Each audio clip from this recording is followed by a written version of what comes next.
이게 단풍기 계절이지 않습니까? 단풍이 이렇게 잘 물들면, 빨갛게 노랗게 잘 물들면 참 아름답죠. 그런데 이게 어느 해는 뭐 이렇게 여러 가지 환경이 좋지 않아서 단풍이 잘 들지 않고 이렇게 얼룩얼룩질 때가 있습니다. 그러면 단풍이 좀 예뻐야 되는데 그렇지 못한 그런 상황들을 볼 때도 있게 되는데요. 여러분들의 올 한 해의 삶은 어떠셨습니까? 정말 하나님의 은혜로 오늘 제목 그대로 감사함으로 잘 물들어 왔는지, 아니면 여러 가지 환경이나 조건 때문에 우리의 마음속에 있는 또 감사가 점점 사라지고 불평과 원망이 있었던 것은 아닐까 하는 생각을 가져보게 됩니다. 오늘 추수감사주일 예배를 드리며 먼저 하나님 앞에 감사함으로 고백할 수 있는 저와 여러분들이 되기를 주님의 이름으로 축원합니다. 오늘은 우리가 올 한 해를 돌아보면서 하나님 앞에 감사드리는 추수감사 주일입니다. 절기상으로는 11월 셋째 주일로 추수감사주일을 지키고 있는데, 우리가 이렇게 추수감사주일 그때 지키다 보니까요, 김장철도 겹치고 또 날씨가 춥다 보니까 여러 가지로 조금 힘든 부분이 있어서 우리가 작년부터 10월 마지막 주일날 추수감사 예배를 드리고 있는데, 중요한 건 우리의 마음속에 정말 감사함으로 예배를 드려야 되는데, 우리 마음속에 하나님 감사합니다 라는 이 고백이 얼마나 충만한가라는 것이죠. 들판을 돌아보면 추수한 논이나 밭들을 이렇게 보게 됩니다. 추수한 농부의 마음이 어땠는지는 모르지만 그래도 한 해 동안 열심히 수고하신 것들을 추수하고 거뒀겠구나라는 그런 생각을 해보게 됩니다. 근데 우리의 마음을 한 글자 더 붙여서 표현할 때가 있죠. 마음의 밭이라는 표현을 쓸 때가 있습니다. 마음 밭이라고 말하는데, 우리의 마음 밭에 여러분 올해를 시작하면서 무엇을 심기로 결심하셨고 또 정말 무엇을 심으셨습니까? 우리는 심은 것을 그대로 거둘 수밖에 없어요. 우리의 마음에 여러분들이 결심하고 심은 것을 거두게 돼 있다라는 거죠. 여러분들이 기쁨을 심기로 결심하셨고 기쁨을 심었으면 기쁨을 거둘 수밖에 없습니다. 이게 당연한 거지 않습니까? 하나가 올해는 감사를 심기로 결심했어요. 그리고 그 다음에 뭐 해야 됩니까? 감사를 심어야 돼요. 결심만 해서는 거두지 못합니다. 결심했고 심어야 되고, 그리고 심은 것을 거두게 되는 거죠. 근데 우리가 이렇게 한 해를 아직 2달 남았습니다만 돌아보면서 그런 생각이 들 때가 있어요. 감사할 게 뭐가 있지라는 생각이 문득 들기도 합니다. 요즘 사회를 보면 감사합니다라는 말이 이렇게 쉽게 들려지지는 않습니다. 당연한 것으로 받아들이게 되고요. 또 한편으로는 참 세상 살기 어려워져서 힘들고 어렵다라는 탄식의 소리가 더 많이 들리게 됩니다. 오늘 여러분들의 입에서 가장 많이 나오는 말이 무엇이고, 또 우리의 입에서 가장 자연스럽게 나와야 되는 말이 무엇일까? 감사죠. 하나님 감사합니다. 감사합니다. 이 고백이 나와야 됩니다. 오늘 15절 보게 되면 그리스도의 평강이 너희 마음을 주장하게 하라. 너희는 평강을 위해 한 몸으로 부르심 받았나니 너희는 또한 감사하는 자가 되라 그랬어요. 감사하는 자가 되라 그랬습니다. 이건 어떤 우리가 지켜야 될 규정, 규범, 규례 이런 것들을 설명하고 있는 건 아니에요. 성도들을 표현할 수 있는 한 가지 단어가 있다면 감사하는 사람이 되어줘야 된다는 거죠. 근데 어떤 사람을 보면 불평으로 얼룩진 사람들이 있어요. 불평으로 얼룩진 사람들은요, 감사를 찾기가 참 어렵다라는 거죠. 어떤 교회를 보면요, 불평이 참 많아요. 이래서 불평 저래서 불평. 여러분 그런 교회 보신 적 있나요? 있어도 없다고 하셔야죠. 네. 민수기 11장에 보게 되면 이스라엘 백성들이 출애굽을 했습니다. 여러분이 얼마나 기적적인 하나님의 은혜와 축복입니까? 노예로 살던 그들이 하나님의 전적인 은혜로 애굽에서 나왔어요. 그리고 홍해 바다를 건너서 광야의 삶을 시작합니다. 그리고 이들에게 하나님이 만나를 주셔요. 먹을 걸 주셨지 않습니까? 마실 물이 없을 때는 물을 주셨어요. 민수기 11장 1절에 여호와께서 들으시기에 백성이 악한 말로 원망했습니다. 누구를 원망했겠습니까? 하나님을 원망한 거죠. 근데 원망하는데 무슨 말입니까? 악한 말이라고 돼 있어요. 여러분, 좋은 말로 원망이 되질 않습니다. 그렇죠? 좋은 말로 원망할 수가 없어요. 싸우는 사람들 보세요. 좋은 말로 싸웁니까? 그 싸우는 게 아니겠죠. 좋은 말로 싸운다, 이거 불가능합니다. 이스라엘 백성들이요, 하나님께서 홍해를 가르셨고 하늘에서 만나를 내려주셨고 매일매일의 기적과 축복 속에 살아가고 있었는데 이들의 입에서는요 악한 말이 나왔습니다. 그리고 그 소리가 하나님께 들렸어요. 4절 봅니다. 4절에 보게 되면 그들 중에 섞여 사는 다른 인종들이, 자, 출애굽을 할 때는요 이스라엘 백성들만 출애굽한 게 아닙니다.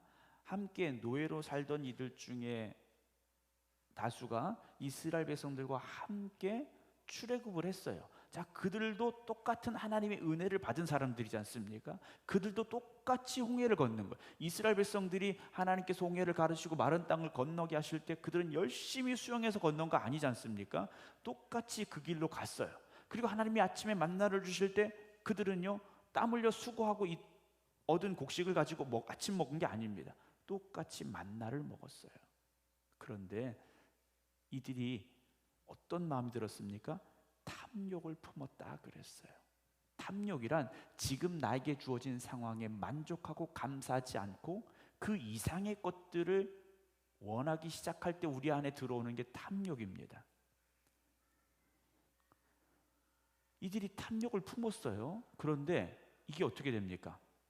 전염이 됐어요. 이스라엘 자손도 다시 뭐합니까? 울었어요. 그러면서 누가 우리에게 고기를 주어 먹게 할까? 여러분, 불평과 불만이요 전염이 되기 시작했다라는 겁니다. 여러분, 감사함도 전염이 돼요. 잘 옮아 가야 되는데 사실 감사보다는 불평과 불만이 더 쉽게 전염이 되더라는 거예요. 그게 더 잘 퍼져나가더라는 거예요. 여러분, 그렇지 않습니까? 옆에 사람이 막 감사해요. 그러면 내 안에도 막 감사가 충만해집니까? 네, 그러면 매일 은혜 받으시겠죠. 네, 은혜 못 받는 게 이상한 거지 않습니까? 그런데 옆에서 누가 불평해요. 그럼 내 안에도요 그런 것 같아요. 내 속에도 그런 것 같은 생각이 들어요. 여러분, 나는 가만히 있었는데 옆에 사람 왜 이렇게 추워, 막 예배당 왜 이렇게 추워, 그러면 괜히 추운 것 같아요. 이따 밥 드시러 가야 되는데 식사 준비 열심히 하셨어요. 네, 추수감사주일이라고 반찬도 더 하시고 식사 다 하시고 가시기 바랍니다. 네, 한 분도 그냥 가지 마시고 식사 다 하시고 가셔야 되는데 가서 먹어요. 전을 부쳐 놓으셨더라고요. 네, 먹어보는 소리도 안 하시더라고요. 네, 네, 가서 드셔요. 먹는데 누구 입맛엔 좀 짤 수도 있고 싱거울 수도 있어. 오늘 전이 좀 짜. 그러면 왠지 짠 것 같아요. 네. 싱거워 그러면 왠지 싱거운 것 같아요. 여러분, 불평과 불만은 쉽게 전염이 되고 내 마음을 감동시켜요. 그런데 감사는 오히려 우리의 마음속에 그 반대의 역할을 합니다. 옆에 누가 감사해요. 나도 감사하고 싶은데 내가 몰라서 못해. 나는 그게 없어 라고 말하죠. 난 감사할 게 없어. 당신은 뭐가 좋아서 그렇게 감사할 게 많아. 나는 이렇게 힘들고 어려운데 라는 오히려 자괴감이, 어떤 속상한 마음이 들게 되더라는 거죠. 5절 6절을 봅니다. 우리가 애굽에 있을 때에는, 과거를 회상합니다. 출애굽한 이스라엘 백성들이 광야에서 과거를 회상하는데 애굽에 있을 때에는 값없이 공짜지 않습니까? 공짜로 생선과 오이와 참외와 부추와 파와 마늘들을 먹은 것이 뭐합니까? 생각이 났어요. 그때 공짜로 막 먹었었는데, 자, 그러면 공짜라는 건 아무런 대가를 지불하지 않아야 되는 거지 않습니까? 그게 공짜잖아요. 여러분들 점심에 가서 밥 먹는 거 공짜예요. 네. 공짜지 않습니까? 물론 수고하신 분들은 감사드립니다. 네. 근데 이스라엘 백성들이 광야에서 애굽의 그 시절을 기억하는데, 야, 그때는 공짜로 우리가 생선도 먹고 오이도 먹고 참외도 먹고 부추도 먹고 파도 먹고 마늘도 먹었는데, 이게 지금 광야에 있는 겁니까? 없는 겁니까? 없는 거예요. 광야에 없는 겁니다. 그게 뭐예요? 생각이 났다라는 거죠. 근데 이게 왜 생각났습니까? 고기가 먹고 싶으니까 이런 것들이 지금 생각이 나고 있다라는 거죠. 그러면 만나가 맛이 없었습니까? 그들이 만나를 처음 먹을 때는요, 너무 맛있었던 거예요. 이게 도대체 뭐냐 하면서 맛있게 먹었거든요. 근데 하나님께서 그걸 하루만 주셨습니까? 오늘도 주시고 내일도 주시고 매일매일 주신 거예요. 넘치도록 주신 겁니다. 그런데 그 넘치는 하나님의 은혜와 축복, 하나님이 만들어 주신 그 만나를 먹었던 그들이 애굽의 시절을 회상하면서 그때가 좋았더라 그래요. 그럼 그때가 정말 좋았습니까? 이스라엘 백성들이 하나님 앞에 뭐라고 했습니까? 하나님, 우리 죽게 생겼습니다. 하나님, 너무 힘들어요. 우리를 살려주세요. 그게 애굽의 시절이었어요. 근데 지나고 나니까 힘들었던 건 잊어버리고 그때 공짜로 먹었어, 이 생각만 남았더라는 거죠. 여러분, 불평은 기억을 왜곡시킨다라는 거예요. 불평은요, 기억을 왜곡시켜요. 그래서 내 마음대로 편집을 해버려요. 정말 중요한 건 빼버리고요, 불평할 건덕지만 찾아내서 그걸 딱 결합시켜가지고 불평을 완성하는 완전한 기억으로 재탄생시키더라는 거예요. 애굽에서의 삶은 어땠습니까? 노예로 하루하루가 힘들었던 시간이었다라는 거죠. 오죽하면 그들이 살려달라고 외칠 수밖에 없었겠느냐라는 겁니다. 근데 불평은요, 그때의 고난은 잊어버리고 그때가 좋았더라 그래요. 그때가 좋았더니 지금은 어떤 겁니까? 안 좋은 거지 않습니까? 그때는 좋았는데 지금은 좋지 않다라는 거예요. 언제가 더 좋을까요? 애굽이 좋을까요? 광야가 좋을까요? 여러분 지금 어떠십니까? 여러분 지금 감사하고 계십니까? 불평하고 계십니까? 여러분들이 만약에 지금 불평하는 마음이 있다면 우리는 지금 광야에 있는 이스라엘 백성들과 똑같은 거예요. 그때 힘들었던 건 빼놓고 그때 좋았던 것만 생각하면서 그때가 좋았더라, 지금은 하나님 나한테 왜 이러십니까? 하면서 불평하고 원망하기 시작한다라는 거죠. 여러분, 불평은요, 지난 날들의 하나님의 은혜를 잊어버리게 만듭니다. 여러분, 지금까지 온 우리의 삶은 하나님의 은혜였다라는 걸 우리가 알고 있지 않습니까?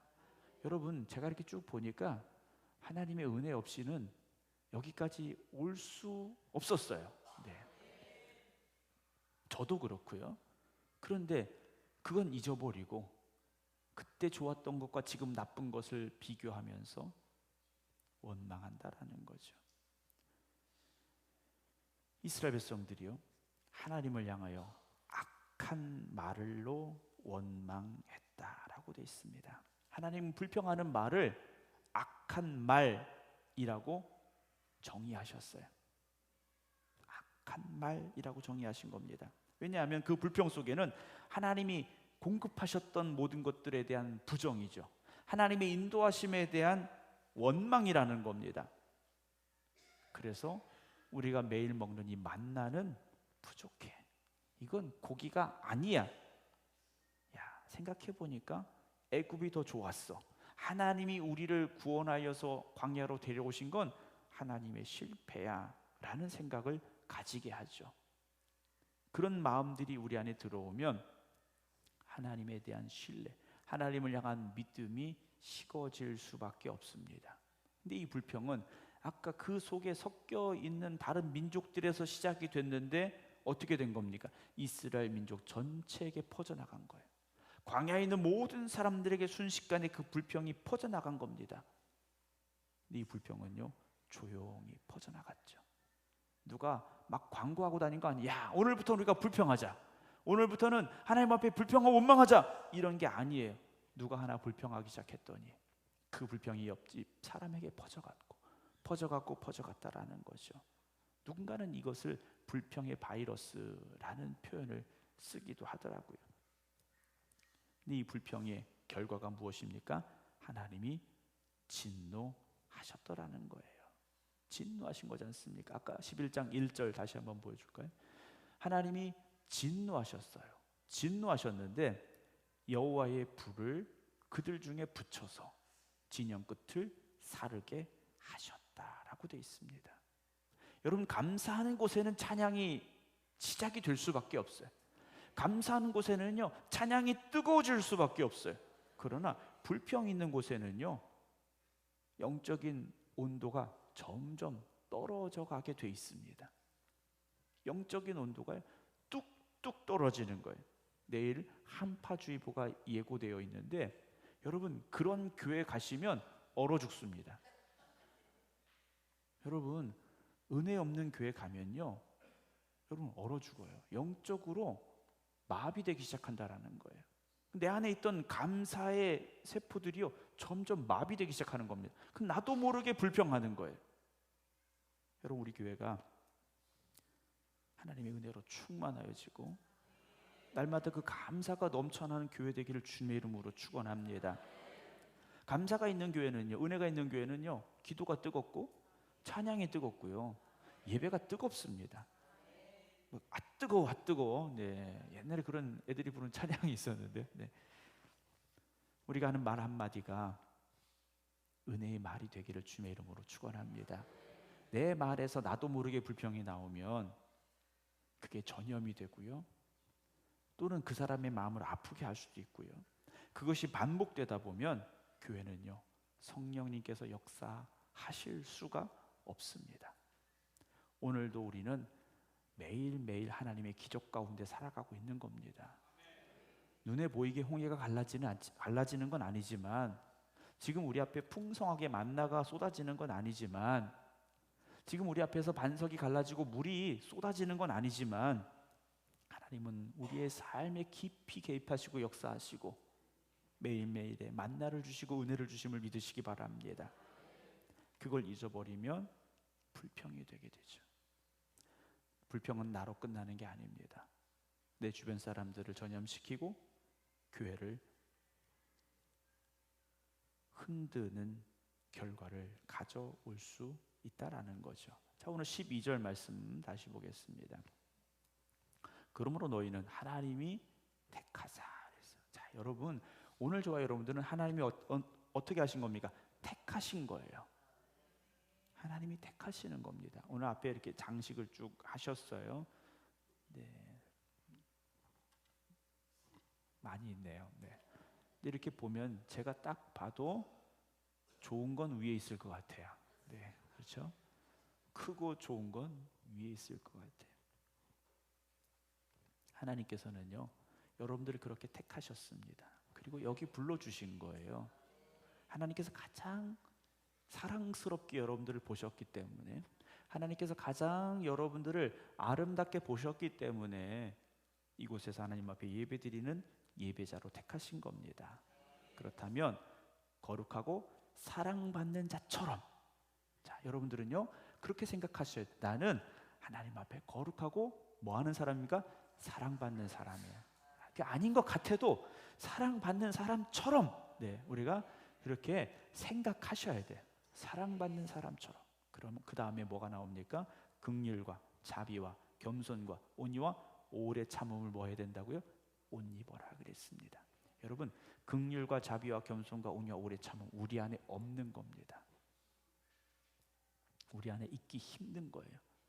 그런데 우리가 하나님이 나를 사랑하셔 라고 생각하면 그 마음으로 나를 막 세뇌시켜야 돼요.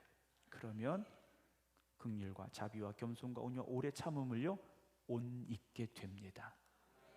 옷 입게 되는 거예요. 내 안에 없는 거지만 그걸 옷 입은 것처럼 내가 가지게 돼요. 13절입니다. 누가 누구에게 불만이 있거든 뭐 할 수 있습니까? 용서할 수 있어요. 용납하고 용서할 수 있어요. 여러분, 아담과 하와가 이게 없었지 않습니까? 처음에는 너무 좋았어요. 그런데 범죄하고 난 이후에는 하나님이 주신 성품을 다 빼앗겨 버리게 되고 원망과 불평만 남았습니다. 그래서 이들이 뭐 합니까? 부부 싸움을 시작했잖아요.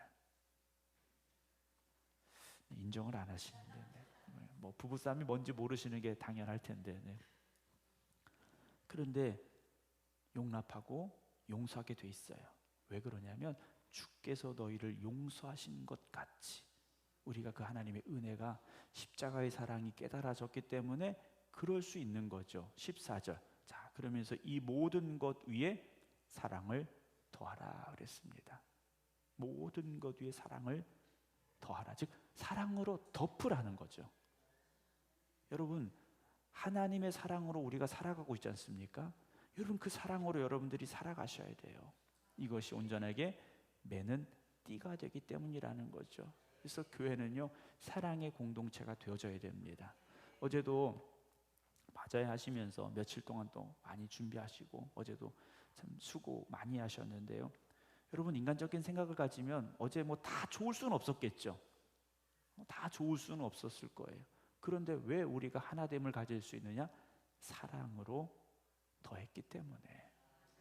사랑으로 더했기 때문에. 여러분, 음식이 맛이 없으면 조미료 한 숟가락 넣으면 맛있어지는 거지 않습니까? 요즘은 그런 조미료들이 많더라고요. 국물, 육수 힘들게 낼 필요 없더라고요. 뭐 알약같이 생긴 거 하나 집어넣으면 다 맛있어진다고 하더라고요.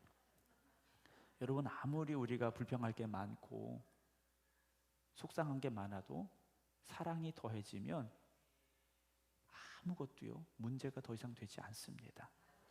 그러면 15절에 그리스도의 평강이 너희 마음을 주장하게 하라 라는 말씀이 나와요.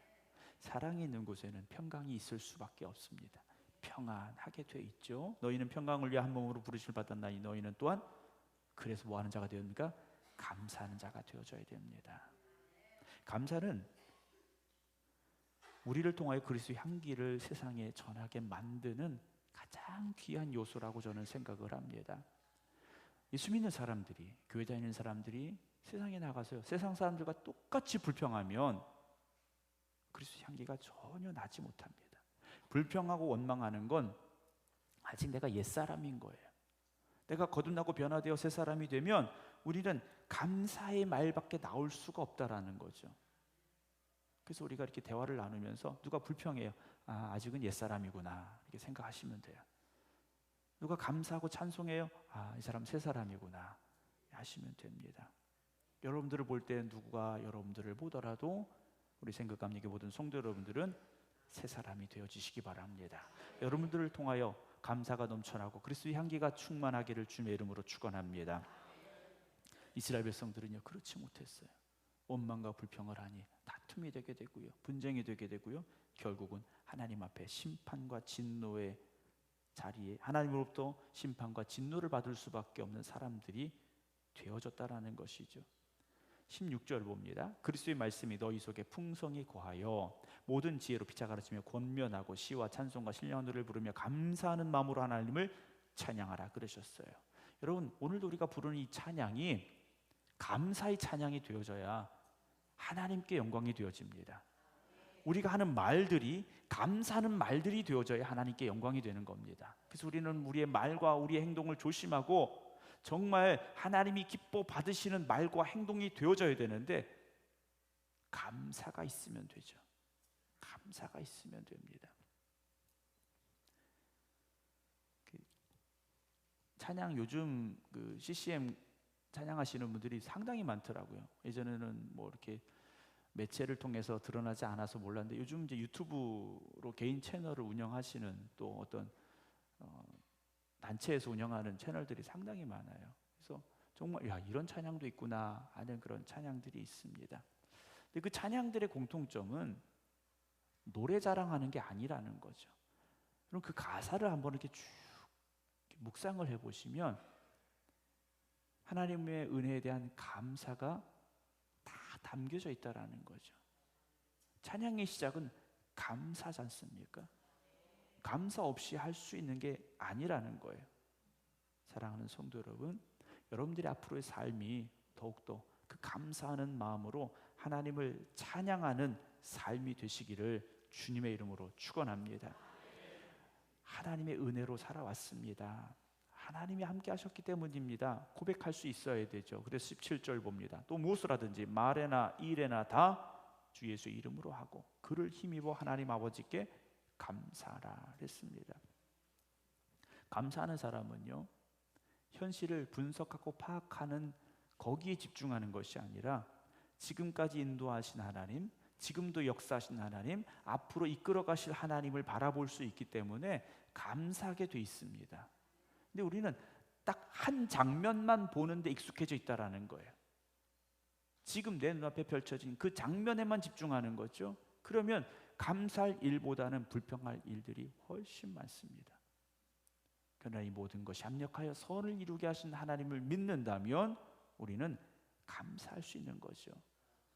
여러분, 도자기, 가까운 여주 이천에 가면 이제 여주에 가면 도자기를 많이 하지 않습니까? 여러분, 도자기는 그냥 나오는 게 아니지 않습니까? 흙을 이겨서 빚어야 되고 모양을 만들어야 되고 잘 건조시키고 그 다음에 어떻게 합니까? 불 속에 집어넣지 않습니까? 집어넣고 불을 붙이잖아요. 엄청나게 뜨거운 온도, 그 과정을 거쳐야 빛이 제대로 나오고 색깔도 제대로 나오고 아름다운 도자기로 빚어지게 됩니다. 여러분, 우리의 모든 과정 속에 그 시간은 이해되지 않을 수 있어요. 그 시간은 내 마음속에 이게 막 용납되지 않을 수도 있어요. 그런데 하나님의 뜻임을 믿으시고 하나님이 나를 지금 이끌어 가시고 만들어 가시는 과정임을 고백할 수 있다면 여러분, 우리는 그 순간에도 감사할 수 있습니다. 데살로니가전서 5장 우리가 잘 아는 말씀 있지 않습니까? 항상 기뻐하라. 그 다음에 뭐라고 되어 있습니까? 쉬지 말고 기도하라. 그 다음에 나오는 말씀 뭡니까? 범사에 감사하라 그랬어요. 기도 없이는 감사의 자리에 설 수 없습니다. 사랑하는 성도 여러분, 때로는 힘들 때도 있고 때로는 억울할 때도 있죠. 때로는 눈물 날 때도 있습니다. 그러나 여러분, 이 모든 것들을 하나님의 은혜로 채워가시고 하나님의 사랑으로 덮어가시기 바랍니다. 저는 오늘 여러분들의 마음이 감사로 물들어가기를 주님의 이름으로 축원합니다. 단풍이 아름답게 물들어 산들이 형형색깔의 빛깔을 아름답게 뽐내듯이 여러분들의 마음속에 감사로 채워진다면 여러분들의 삶은 분명히 아름다운 삶, 하나님 앞에 영광 올려드리는 삶이 될 줄로 믿습니다. 때로는 불평할 때도 있었고 원망할 때도 있었지 않습니까? 제가 해봐서 알아요. 네. 그런 얼룩진 우리의 마음들을 하나님의 은혜로 잘 닦아내시고 하나님의 사랑으로 덧칠하시기 바랍니다. 그래서 오늘 추수감사주일 예배를 드리는 우리의 입술에서 원망과 불평이 사라지고 감사의 고백만 가득하게 되기를 주님의 이름으로 축원합니다. 기도하겠습니다.